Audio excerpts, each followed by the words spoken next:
नमस्कार। स्थानीय स्वशासन, लोकल सेल्फ गवर्नमेंट और पंचायती राज संस्थाओं से जुड़े इस वीडियो में आप सभी का स्वागत है। आज की इस वीडियो में हम देखेंगे कि स्थानीय स्वशासन क्या है, इसके लाभ क्या हैं, पंचायती राज संस्थाएं क्या हैं, उनका इतिहास क्या है और आज के परिवेश में वो किस प्रकार से कार्य कर रही हैं। तो हम अगर देखें तो ये कह सकते हैं कि वो सरकारें जो स्थानीय लोगों के द्वारा स्थानीय हितों के लिए कार्य करती है उसको हम स्थानीय स्वशासन की सरकार कह सकते हैं। स्थानीय स्वशासन के लाभ अगर हम देखें तो इसका सबसे बड़ा लाभ जो है वो ये है कि ये विभिन्न समस्याओं का उचित समाधान करने में सक्षम होती है। अर्थात जो स्थानीय समस्याएं हैं उनका कैसे समाधान होगा, इसको जो लोकल सेल्फ गवर्नमेंट होती है वो अच्छी तरह से कर सकती है। नंबर 2, मितव्ययिता। स्थानीय स्वशासन के माध्यम से किए जाने वाले कार्यों में मितव्ययिता होती है, क्योंकि जो स्थानीय सरकारें होती हैं वो स्थानीय लोगों से कर वसूल करती हैं और जो व्यक्ति लोकल स्थानीय व्यक्ति कर देते हैं तो वो ये बराबर देखते हैं कि हमारे कर से जमा धनराशि का प्रयोग कैसे किया जा रहा है। तो जब बराबर उनकी निगाह इस पर रहती है तो हर काम में मितव्ययिता होती है और वो सोचते हैं कि हमारे इस जमा पैसे से कैसे अधिक से अधिक कार्य किया जाए। नंबर 3, स्वतंत्रता, स्वावलंबन की भावना का विकास। कोई व्यक्ति कैसे कहे कि हम स्वतंत्र हैं? प्रजातंत्र, जो लोकतंत्र की सरकार हमारे भारत में है, तो उस लोकतंत्र की भावना जो है वो कैसे विकसित होगी? स्थानीय स्वशासन के माध्यम से चुने हुए प्रतिनिधि हों, जो चाहे वो वोट देने वाले लोग हों, उनमें स्वतंत्रता और स्वावलंबन की भावना स्थानीय स्वशासन के माध्यम से जागृत होती है। और जो लोकतांत्रिक सरकार है उसके लिए तो बहुत जरूरी है, क्योंकि लोकतंत्र में जनता का शासन होता है और जनता का शासन जो है वो स्थानीय स्वशासन के माध्यम से ही हो सकता है। और सबसे महत्वपूर्ण चीज जो है वो ये है कि न्याय की दृष्टि से भी आवश्यक होता है। अगर इसको लाभ को देखें, न्याय की दृष्टि से आवश्यक क्यों होता है? क्योंकि जैसे केंद्र सरकार है चाहे वो राज्य सरकार है, उनके पास इतने काम की अधिकता होती है कि वो स्थानीय समस्याओं को उतनी त्वरित गति से समाधान नहीं कर सकते हैं, जिससे अगर समाधान समय से नहीं होता है तो वहां के जो निवासी हैं उनको न्याय हम नहीं दे सकते हैं। तो उनको उचित न्याय दिलाने के लिए स्थानीय स्वशासन के माध्यम से समस्याओं को पहचानना, उनकी प्राथमिकता, उनकी प्रायोरिटी निर्धारित करना, फिर उनका कैसे समाधान होगा, इन तीनों चीजों के लिए जो लोकल सेल्फ गवर्नमेंट्स जो होती हैं वो कारगर सिद्ध होती हैं। महात्मा गांधी के अनुसार पंचायतों का यह कार्य है कि वे ईमानदारी और मेहनत को बनाए रखें। पंचायत का यह कार्य है कि वे गांव के लोगों को विवादों से दूर रहना सिखाएं। यदि विवाद हो तो वे उनका समाधान कर लें। इससे बिना खर्चे के उन्हें जल्दी न्याय मिल जाएगा। महात्मा गांधी ने पुनः कहा कि पंचायत नाम में एक पुरानी खुशबू है। ये एक अच्छा शब्द है। इसका शाब्दिक अर्थ है गांव वालों द्वारा चुने गए 5 आदमियों की सभा। यह उस पद्धति का सूचक है जिसके द्वारा भारत के ग्रामीण प्रजातंत्रों का शासन चलता था। अभी आपने देखा कि महात्मा गांधी जी ने स्थानीय स्वशासन के बारे में, लोकतांत्रिक विकेंद्रीकरण के बारे में, पंचायती राज के बारे में किस प्रकार के विचार व्यक्त किए। स्थानीय स्वशासन के रूप में जो पंचायतें कार्य कर रही हैं, इनका एक लंबा इतिहास है, इस पर भी हम लोग आगे चर्चा करेंगे। पंचायतें अगर इसको हम शाब्दिक रूप से देखें तो पंच और आयत 2 शब्दों से मिलकर ये पंचायतें बनी हुई हैं। पंच जो है ये एक संख्यावाचक शब्द है और इससे जो है वो जो पंचायत प्रतिनिधि होते हैं उसका बोध होता है, पंचायत प्रतिनिधियों का बोध होता है। और आयत का अर्थ होता है विस्तार। तो इसका मतलब ये हुआ कि जो पंचायत प्रतिनिधि हैं वो गांव के विकास के लिए निरंतर प्रयास रहे और किस प्रकार से उन्होंने उसका विस्तार किया, इसको हम पंचायतें कहते हैं। जो हमारा इतिहास है उसमें ये उल्लेख मिलता है कि जो पंच शब्द है, पंच तत्व जो है, पंच तत्व में क्या है? जैसे सबसे पहले आप कह सकते हैं मिट्टी, नंबर 2 जल, वायु, गगन, अग्नि, ये पंच तत्व माने जाते हैं। तो जो पंचायत थे उसमें जो पंच शब्द है उसका ये मतलब था कि जो मिट्टी है, मिट्टी की क्वालिटी क्या है? मिट्टी का गुण ये है कि वो सारा भार जो है वो अपने ऊपर लिए रहती है। तो पंचों से भी उम्मीद की जाती थी कि वो पूरा भार जो है वो जनता का भार अपने ऊपर लें। जल की क्वालिटी क्या है कि वो सब चीजों को अपने मिला लेता है और अपने जैसा बना देता है। तो पंचों से भी उम्मीद की जाती थी कि समाज में जितनी भी कुरीतियां हैं या जो देश भाव है, जो अलग अलग मतों के लोग हैं, उनको सबको मिलजुल करके मिला करके एक अच्छे ढंग से उसका प्रयोग किया जाए। वायु का गुण यह है कि वो गंदी हवाओं को, दुर्गंध को सबको बाहर ले जाती है और एक स्वच्छ वातावरण पैदा करती है। तो पंचों के लिए भी ये कहा गया है कि वायु की तरह वो भी अपनी प्रवृत्ति बनाकर रखे। गगन, आसमान, सबको छाया देना, इसी प्रकार से पंचों का भी ये कर्तव्य है कि सबको अपना छाया प्रदान करें। अग्नि जो भी एक तेज, जो उत्साह का जो है वो प्रतीक होती है। तो पंचों में इन 5 तत्वों का समावेश होना चाहिए। अब हम देखेंगे कि जो पंचायतें हैं इनका क्या इतिहास है, किस प्रकार से स्थानीय सुशासन के रूप में पंचायतें भारत के इतिहास में परिलक्षित होती हैं और एक लंबा सफर तय करते हुए आज के परिप्रेक्ष्य में दिखलाई पड़ती है। तो आइए हम देखते हैं कि पंचायतों का इतिहास क्या है।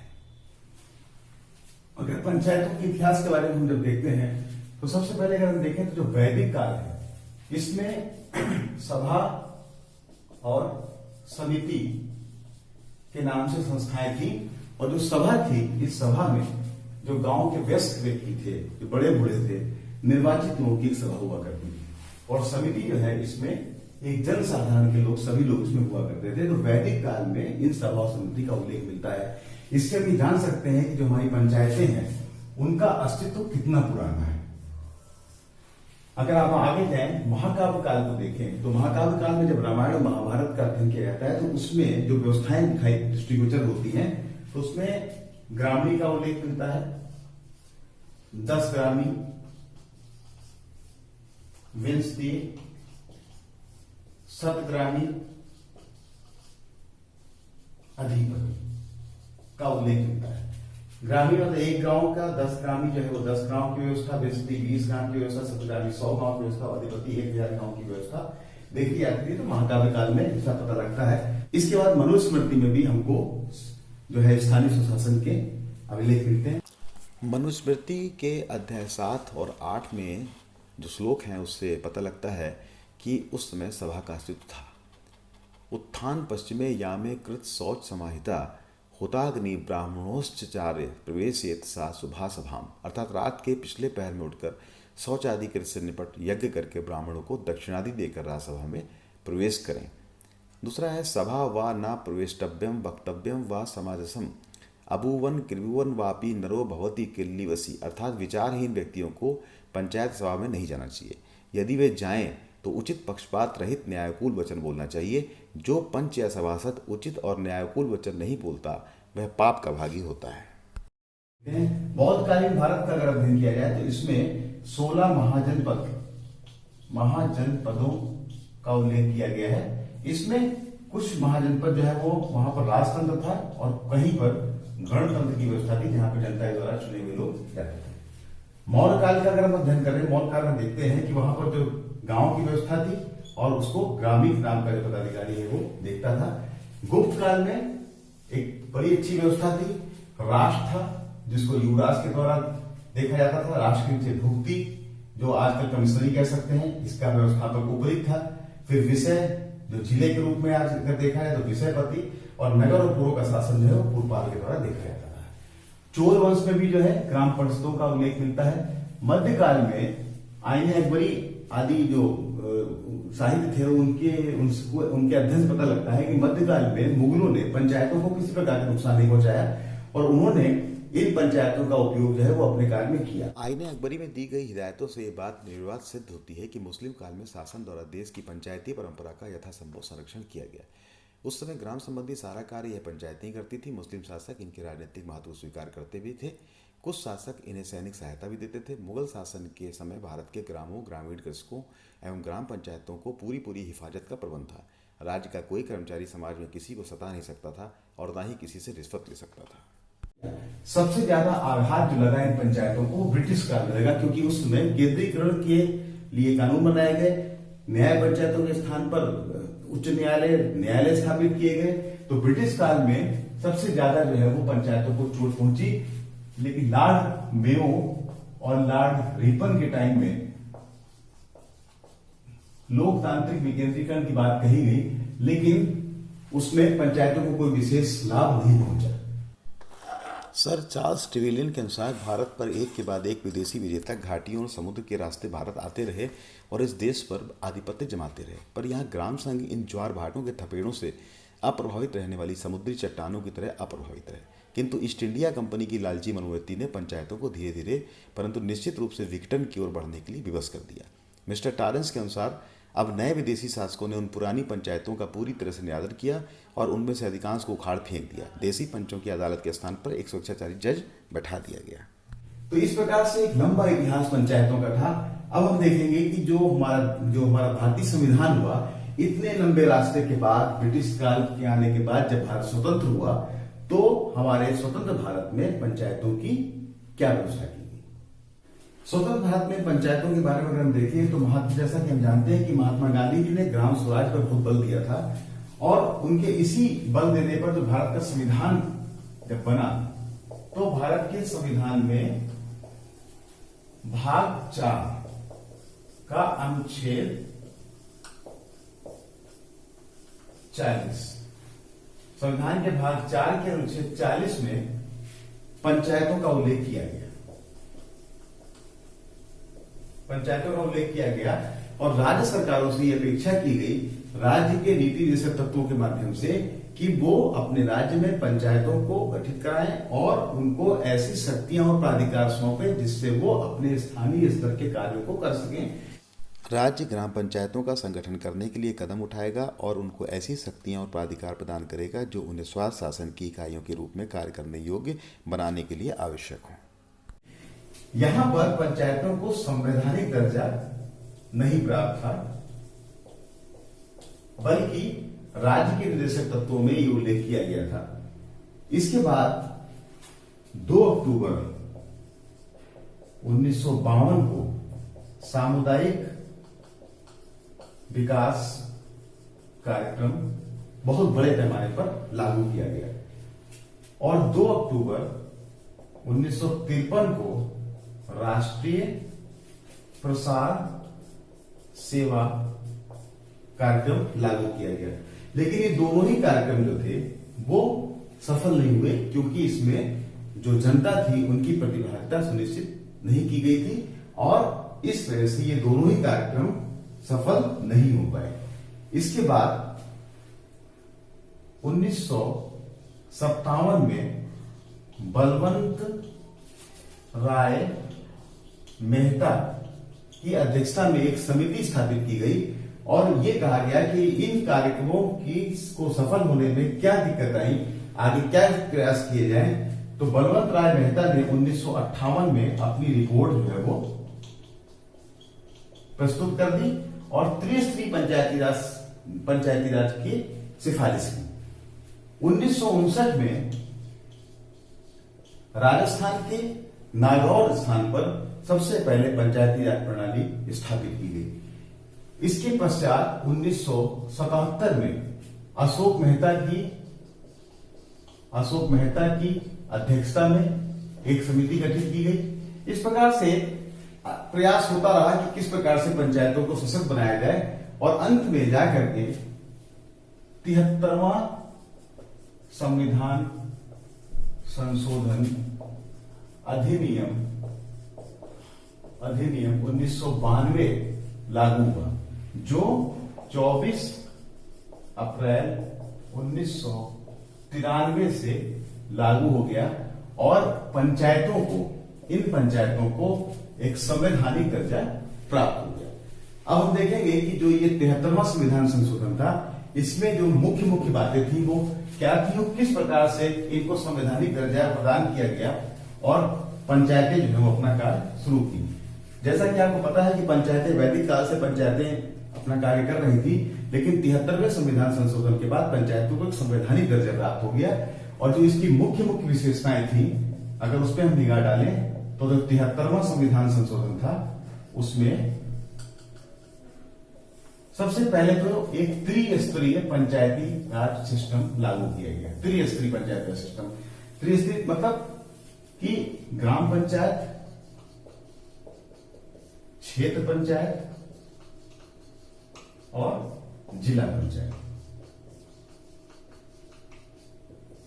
3 स्तरीय पंचायती राज सिस्टम 73वें संविधान संशोधन पर लागू किया गया। इसकी विशेषता यह थी कि ग्राम पंचायत में ग्राम प्रधान और ग्राम पंचायत सदस्य, क्षेत्र पंचायत में क्षेत्र पंचायत सदस्य और जिला पंचायत में जिला पंचायत सदस्यों का चुनाव प्रत्यक्ष रूप से जनता के द्वारा किया जाने लगा और ग्राम प्रधान क्षेत्र पंचायत के और क्षेत्र पंचायत सदस्य जिला पंचायत सदस्य के पदेन सदस्य इसमें हुए।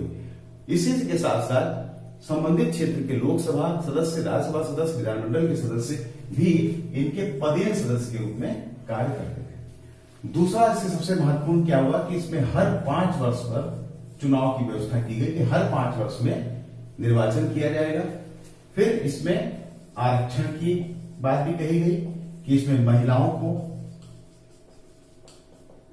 अनुसूचित जाति को, अनुसूचित जनजाति को, पिछड़े वर्ग को आरक्षण की व्यवस्था की गई। समय से चुनाव हो इसके लिए चुनाव आयोग की स्थापना की गई। वित्तीय स्थिति को मजबूत करने के लिए वित्त आयोग का गठन किया गया।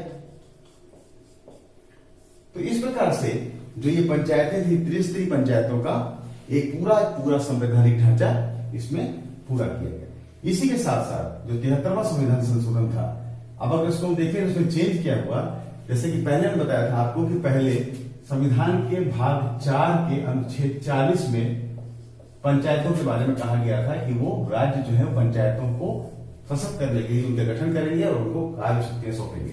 73वें संविधान संशोधन के बाद क्या हुआ कि संविधान में भाग 9 जोड़ा गया। भाग 9 जोड़ा गया और भाग 9 में पंचायतों से संबंधित व्यवस्थाएं की गई।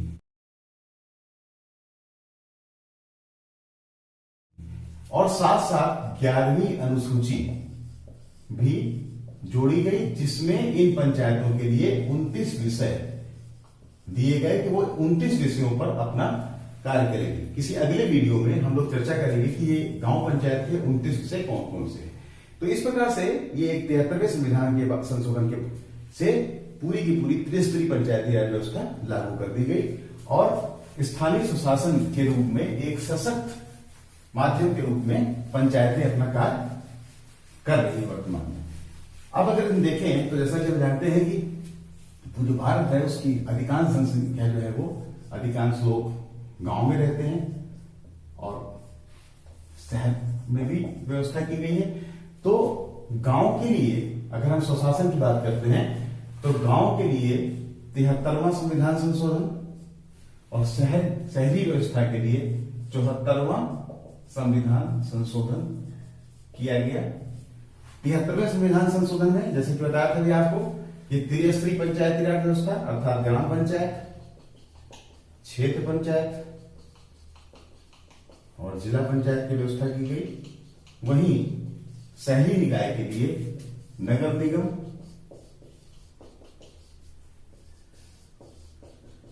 नगर पालिका परिषद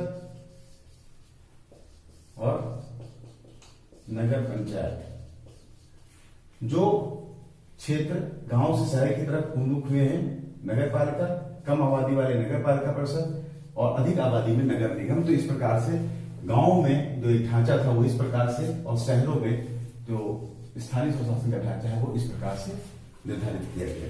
अब हम लोग देखेंगे कि स्थानीय स्वशासन के अंतर्गत जो पंचायतें हैं या जो शहरी निकाय हैं उनको किस प्रकार के कार्य दिए गए। तो अगर हम कार्यों का उल्लेख करें तो जो भी कार्य हैं सरकार के उसमें कुछ कार्य जो है वो केंद्र से संबंधित होते हैं, कुछ राज्य से संबंधित होते हैं और कुछ स्थानीय स्वशासन या स्थानीय सरकारों से संबंधित होते हैं।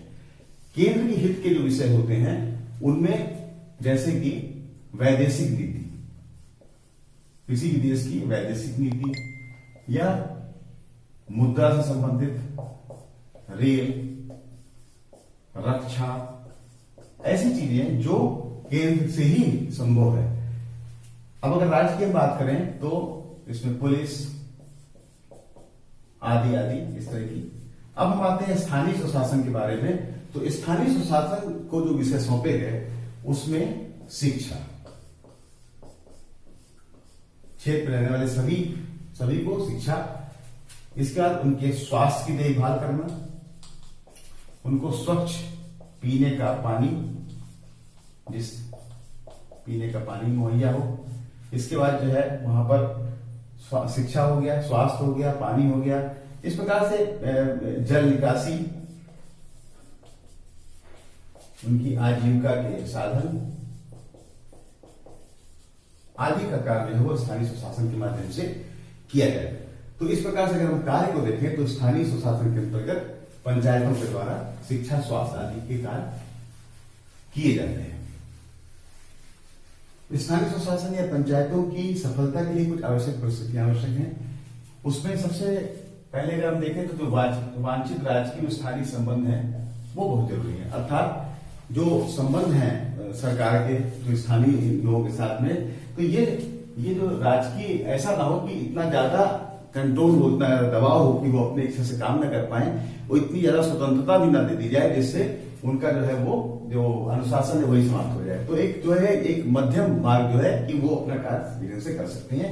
लोकतांत्रिक संगठन, जो भी संगठन हो वो लोकतांत्रिक उसमें पद्धति से वो किया गया है। वित्तीय स्वावलंबन, जो पंचायतें हैं उनको उनकी जो आय के स्रोत हैं वो कैसे बढ़े, उनको वित्तीय रूप से कैसे स्वावलंबी हो सकते हो, वो भी इसके लिए बहुत जरूरी है। परस्पर विश्वास, आपस में विश्वास होना बहुत जरूरी है। साथ साथ महिला पदाधिकारियों को, गांव में रहने वाली महिलाओं को पर्याप्त आदर की बात हो, नैतिक उत्तरदायित्व की भावना हो, जागरूकता हो जो कि शिक्षा से ही संभव है। तो इस प्रकार से अगर हम स्थानीय स्वशासन को सफल बनाना चाहते हैं तो हमको कुछ आवश्यक परिस्थितियां उत्पन्न करनी पड़ेगी जिससे स्थानीय स्वशासन ठीक ढंग से अपना कार्य कर सके। तो इस प्रकार से हमने आज देखा कि स्थानीय स्वशासन, लोकल सेल्फ गवर्नमेंट कितनी आवश्यक है, और पंचायतें जो कि बहुत पुरानी है भारत में, उनकी जड़ें वैदिक काल से ही दिखाई पड़ती थी, किस प्रकार से एक लंबा रास्ता तय करते हुए संवैधानिक दर्जे के रूप में सामने हमारे आई। 73वें संविधान संशोधन के द्वारा पंचायतों को संवैधानिक दर्जा प्रदान किया गया। त्रिस्तरीय पंचायती राज सिस्टम के द्वारा पंचायतें अपना कार्य कर रही हैं। तो आशा है कि आपको स्थानीय स्वशासन से संबंधित, पंचायतों से संबंधित ये वीडियो पसंद आया होगा। धन्यवाद, थैंक यू, जय हिंद।